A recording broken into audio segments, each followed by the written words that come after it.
Saludos. En esta ocasión hablamos de Heráclito de Éfeso, la filosofía de Heráclito. Primero debemos señalar que Heráclito continuó con la reflexión filosófica acerca de la naturaleza, la physis, ¿verdad? En griego. Igual que Anaximandro, Heráclito piensa que el movimiento del mundo es cíclico, ¿verdad? Los griegos piensan que el movimiento del mundo y el tiempo es cíclico, a diferencia de la concepción judeocristiana del tiempo, que considera el tiempo lineal, ¿verdad? Que tiene un principio y tiene un final, y después de ese final no hay una repetición, no hay un nuevo comenzar, ¿verdad? El punto final es el punto inicial, y ese punto inicial será el punto final para los griegos, ¿verdad? Porque el tiempo es cíclico y el mundo, su movimiento es cíclico, se da por ciclos, ¿verdad? Y hay unos periodos, ¿verdad?, que se cumplen. Pero los judíos cristianos pensarán, ¿verdad?, la tradición judío-cristiana pensará de otra manera el tiempo. Bien, cito aquí el fragmento 30 de Heráclito, en que pues podemos apreciar esta idea, esta noción del mundo, ¿verdad?, del movimiento del mundo como cíclico. Dice Heráclito en este fragmento 30, este mundo es el mismo para todos. No ha sido hecho ni por los dioses ni por los hombres, sino que es, era y será un fuego eternamente viviente, que prende y apaga según medida. Prende y apaga. Es, era y será un fuego eternamente viviente. No ha sido creado, no ha sido hecho por los ni por los dioses ni por los hombres.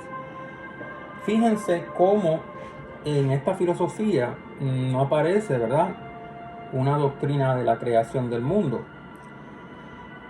Para Heráclito el mundo siempre ha sido, es y será, es eterno, siempre ha existido.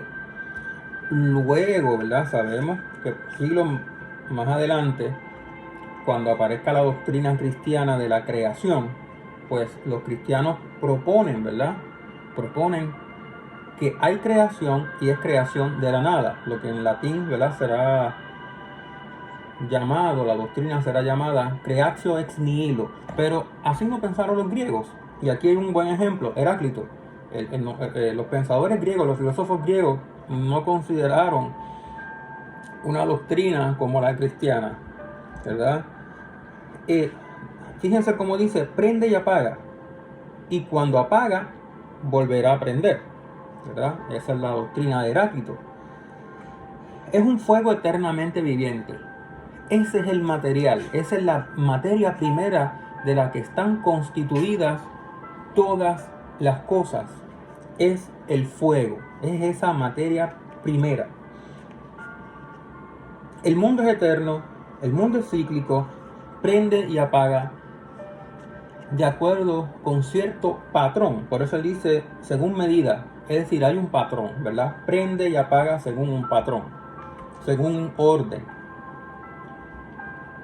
Bien, ahora, como dice aquí, ¿verdad?, el autor que estamos considerando en la clase, el fuego se transforma en aire, el aire se cambia en agua, el agua se transforma en tierra, ¿verdad? Todo está constituido de fuego. Los ciclos del devenir llevan el mundo a una conflagración universal, espirosis o disolución.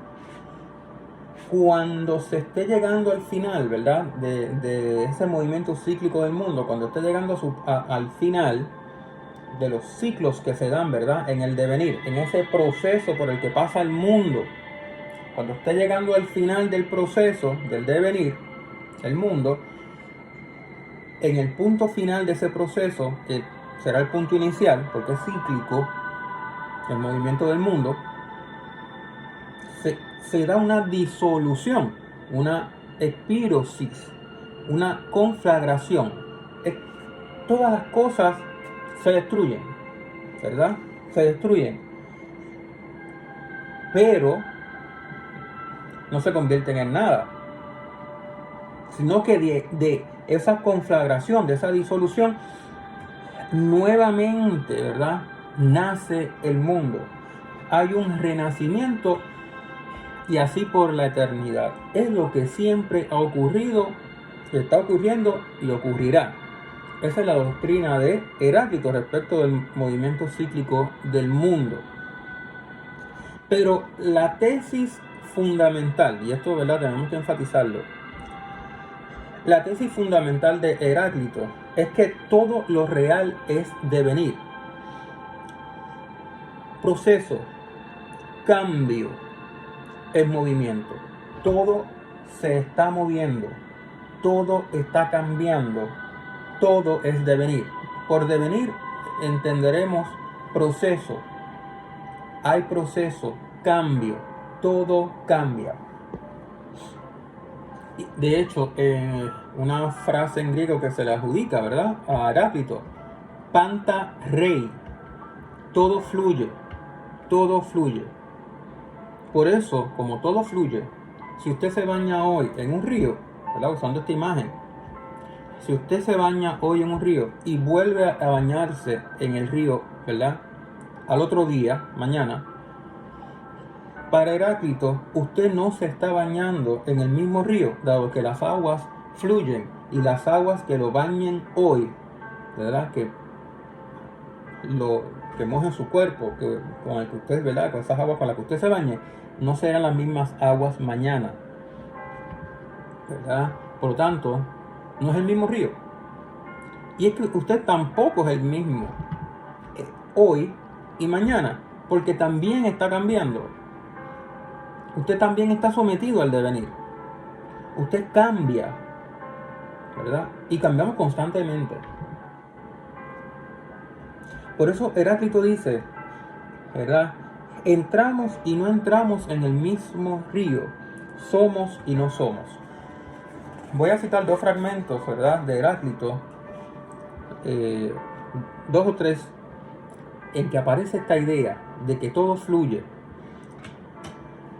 Dice, ¿verdad?, diversas aguas fluyen para los que se bañan en los mismos ríos, y también las almas se evaporan de las aguas. En otro fragmento, ¿verdad?, que es el que acabo de citar, Heráclito dice: entramos y no entramos en los mismos ríos, somos y no somos. Somos y no somos. ¿Cómo que somos y no somos? Somos y no somos porque estamos cambiando. No somos un ser hoy. Yo no soy un ser acabado, un ser completo, definido en totalidad, sino que me estoy cambiando, estoy sometido a un proceso. Y es lo que, si ¿verdad?, si recurrimos al conocimiento científico hoy, pues tendría razón, porque ¿qué nos dice la ciencia? ¿Qué nos dice la biología? Que estamos cambiando constantemente. Las células de nuestro organismo están cambiando, ¿verdad?, sufriendo transformación. Todo nuestro ser, y psicológicamente también. Usted no piensa igual cuando es niño que cuando es adolescente, que cuando es un adulto, que cuando ya llega a la etapa de la vejez. El ser humano aún psicológicamente también cambia. Que hay unos rasgos que permanecen relativamente iguales. Algunos rasgos que decimos, bueno, definimos personalidad por unos rasgos, unas características que perduran en el tiempo. Sí, perduran, pero tenemos que reconocer, y eso gracias a la memoria, ¿verdad? Eso es un tema muy interesante. La memoria, si no tuviésemos memoria, ¿hasta qué punto podríamos hablar de personalidad? ¿Verdad? El sentirme que soy yo mismo, el mismo que fui hace 5 o 10 años, que soy hoy. Si no es por la memoria, es muy probable que no existiese ni conciencia. No existiría un yo consciente de sí mismo. Pero eso es otro tema. Volvamos a Heráclito. Eso para que vean cómo estas filosofías, aunque se escribieron, ¿verdad? Se pensaron hace más de 2500 años, alrededor de 2600 en este caso, todavía tienen una vigencia, nos ayudan a reflexionar sobre nuestra realidad, sobre lo real, incluyéndonos. Bien, en otro pasaje, en otro fragmento dice, no se puede sumergir dos veces en el mismo río, que es lo que acabo de explicar. Las cosas se dispersan y se reúnen de nuevo, se aproximan y se alejan. Todo está en movimiento. Para Heráclito, lo real es movimiento. No se puede hablar de lo real como estático, como quieto, como si no estuviese cambiando. No, para Heráclito todo está en movimiento, todo está cambiando. Y parece que la ciencia moderna, sobre todo en el siglo XIX, cuando aparece, en el caso de las ciencias biológicas, cuando aparece la teoría de la evolución,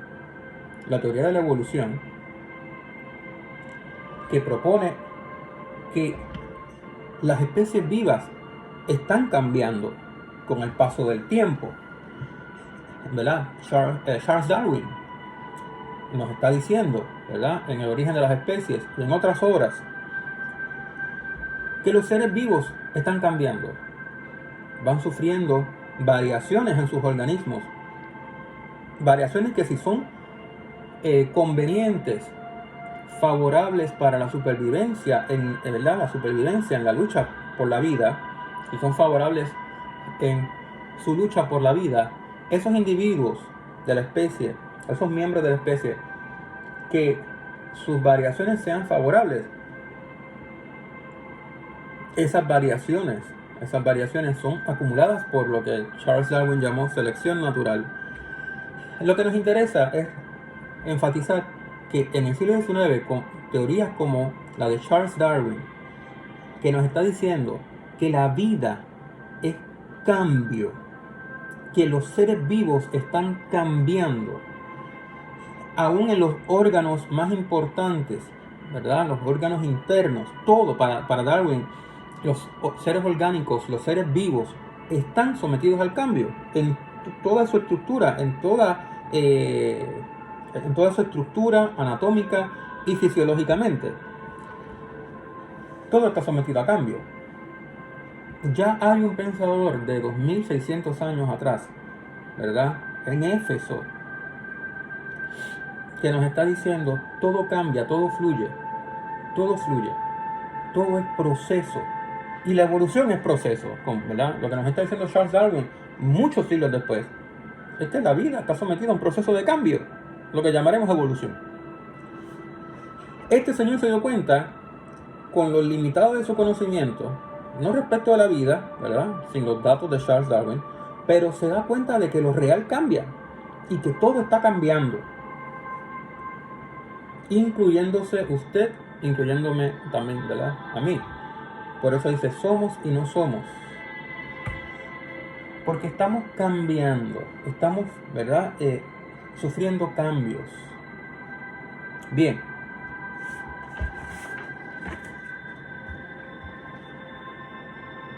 Todo cambia. En la naturaleza pasamos de un extremo a otro. Por eso también Heráclito, ¿verdad?, nos dice, fíjense, pasamos de un extremo a otro, de un extremo opuesto al otro extremo, que es opuesto, ¿verdad?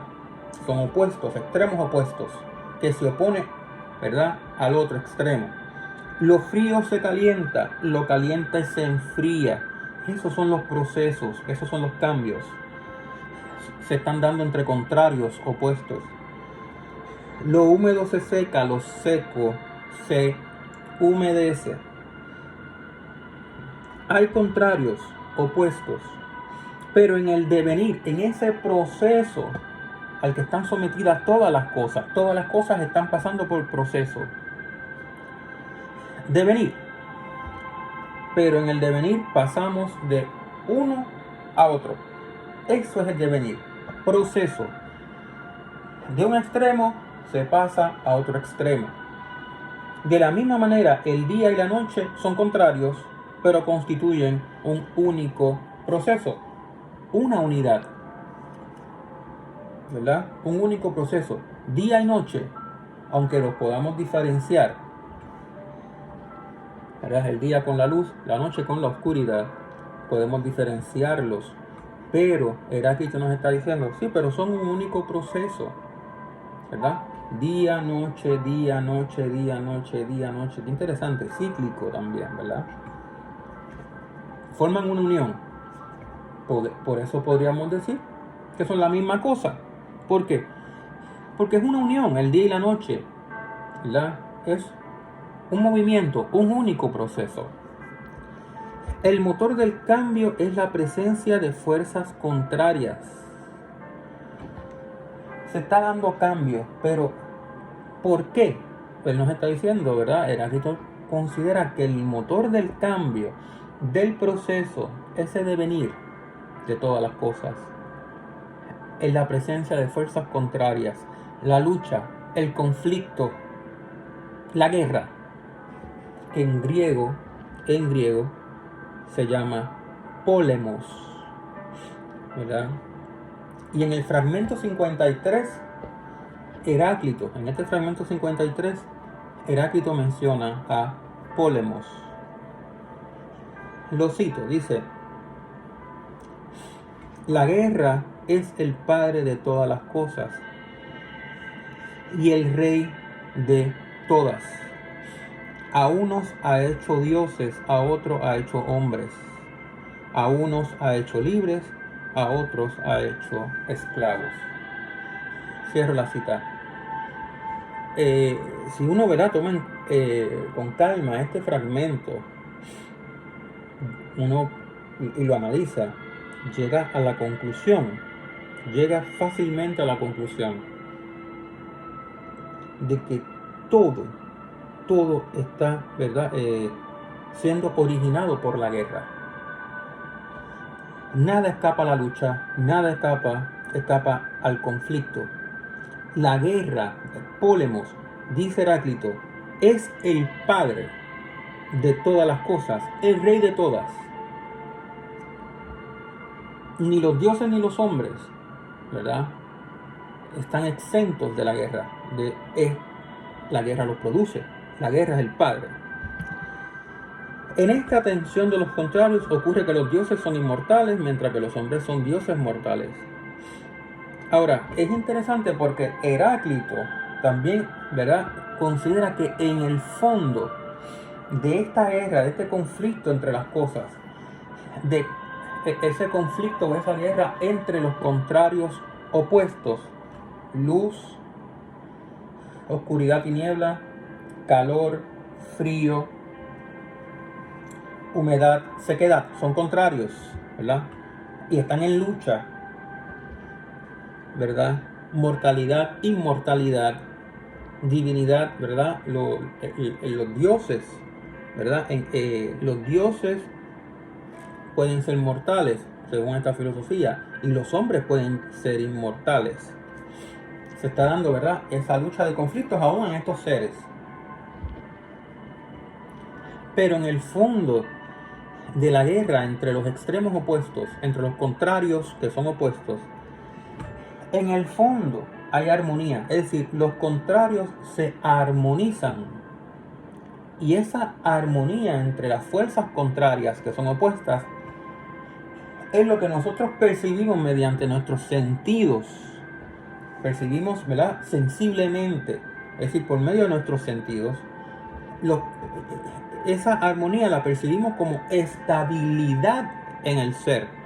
Y recuerde que en el caso de Heráclito, no hay tal cosa como un ser estático, quieto, definido, hecho, acabado. Lo que hay es un llegar a ser, un devenir, un proceso. ¿verdad? No hay ser, hay un llegar a ser. Bien, pero cuando percibimos la realidad, cuando percibimos la naturaleza, que vemos estabilidad, ¿verdad? Como que en la naturaleza todo es estable, como si todo estuviese quieto, estático, estabilidad, equilibrio en la naturaleza. Esa percepción inmediata, ¿verdad?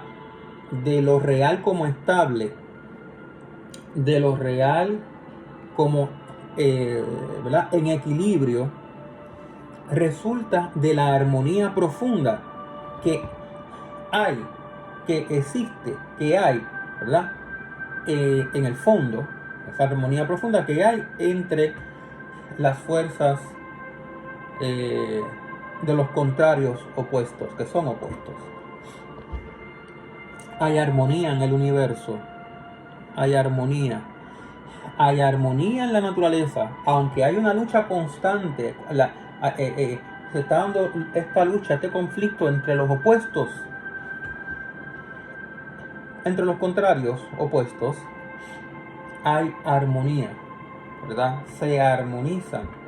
Esta es la manera en que concibió Heráclito lo real, la realidad, en su momento histórico. Hasta aquí este tema. Haré otro video, grabaré otro video en que hablaremos sobre un tema interesantísimo, el tema del logos.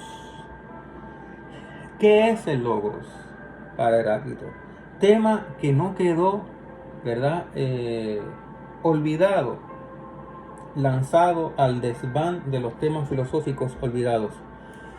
No, interesante, porque ese tema del logos pasará a la escuela estoica en el periodo helenístico del siglo IV a.C. en adelante, porque el estoicismo, ¿verdad? La escuela estoica aparece en Grecia con Zenón, ¿verdad? Pero el estoicismo no desaparece en Grecia, sino que se traslada a Roma. Y eso es interesante. Y habrá filósofos romanos estoicos muy importantes. El estoicismo duró siglos. Y el concepto de logos también lo encontraremos incluso en los mismos textos evangélicos de los cristianos. Cuando el Evangelio de Juan, ¿verdad? El Evangelio de Juan comienza su primer verso, el Juan 1:1, en arge en ho logos, y termina ese verso diciendo kai theos en ho logos, ¿verdad? Ese será tema para otro curso. Yo no puedo discutir ese tema aquí del logos en esta clase, en el cristianismo. Eso lo discutiré en el curso, espero enseñarlo algún día aquí en la universidad. Tema para enseñarlo en el curso de filosofía medieval. Bueno, hasta aquí el tema del devenir, del cambio en Heráclito, y esperen el próximo video. Hasta luego.